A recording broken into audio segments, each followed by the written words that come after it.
La Chauche-Vieille et la magie de Noël. Dans le village de Blonay, dans un petit chalet couvert d'un manteau de neige, vivait un garçon nommé Marcelin. Marcelin avait beaucoup d'énergie et un petit défaut. Il faisait souvent des bêtises. Il se moquait de sa sœur Honorine, boudait quand on lui demandait d'aider et faisait courir le chat Gédéon partout dans la maison. Papa et maman répétaient sans cesse « Marcelin, sois un peu plus gentil !» Mais rien ne changeait.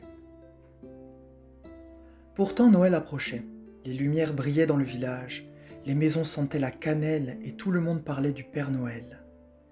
Mais à Blonay, on racontait aussi l'histoire d'une vieille dame qui marchait dans la nuit de Noël, la Chauche-Vieille. Elle a un grand châle gris, une lanterne d'or qui éclaire doucement et une besace pleine de petites choses, des noix, des branches de sapin et surtout une étoile en bois très spéciale. Une étoile qui, dit-on, peut aider les enfants à comprendre comment devenir meilleurs. Et bien sûr, tout le monde savait qu'elle se déplace sur son âne. Alors, dans tout le village, les familles déposaient du foin devant leur maison pour que l'âne de la Chauche-Vieille puisse manger pendant la nuit de Noël. Marcelin riait quand on lui racontait ça. La Chauche-Vieille, je n'y crois pas. Mais parfois, le soir, il se demandait quand même. Enfin arriva la nuit de Noël. Le chalet était calme, le village dormait sous la neige. Marcelin n'arrivait pas à trouver le sommeil. Il se leva, ouvrit un peu le rideau, et vit une petite lumière dorée dehors. Une dame avançait lentement dans la rue silencieuse. Elle portait un manteau gris, un châle de laine et une lanterne qui brillait comme une petite lune. Elle avançait sur son âne, qui reniflait les petits tas de foin laissés devant les maisons de Blonay. C'était la Chauche-Vieille. Marcelin eut un peu peur et retint sa respiration. La vieille dame s'arrêta devant sa porte. Elle fouilla dans sa besace et en sortit une petite étoile en bois qui brillait doucement, comme si elle respirait. Puis elle déposa aussi une fine branche de sapin. Après cela, elle leva la tête. Elle vit Marcelin derrière la fenêtre et elle lui sourit.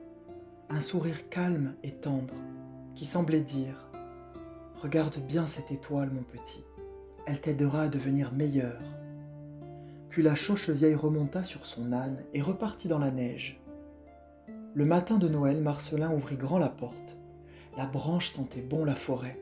L'étoile était douce, tiède même, comme si elle gardait un peu de magie. Et dessus était gravé un mot « Gentillesse ». Quand Marcelin la prit dans sa main, il sentit une petite chaleur dans son cœur, comme si l'étoile lui parlait, sans mots.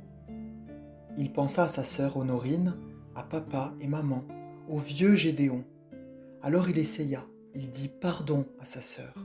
Il aida papa à porter les bûches pour le feu. Il prépara un chocolat chaud pour maman.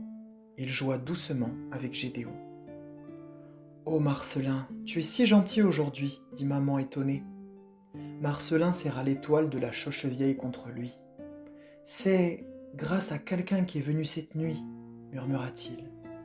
Papa lui ébouriffa les cheveux. « Eh bien mon garçon, voilà le plus beau cadeau de Noël. » Chaque nuit de Noël, la Chauche-Vieille avance dans la neige avec sa lanterne dorée et son fidèle âne.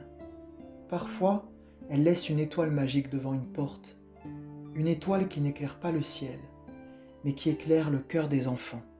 Et chez Marcelin, depuis ce Noël-là, elle ne laisse plus ni étoile ni brindille, parce qu'elle sait qu'il garde dans son cœur la plus belle magie de Noël, la gentillesse.